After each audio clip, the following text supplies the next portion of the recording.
Guys, hello, hello, hello. Good evening.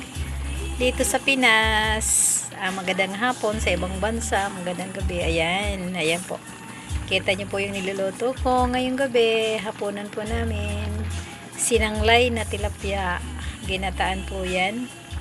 Ayan, tawag po sa Bicol ng sinanglay pag may halo po siyang pitsay. Ayan, nakita niyo po yung kulay pula na yan. Iya po ay labuyo. Para may sipa, manghang. Masarap sa ginataan pag manghang. Yan. Guys, ang hinalo ko lang po dito is tanglad at saka luya.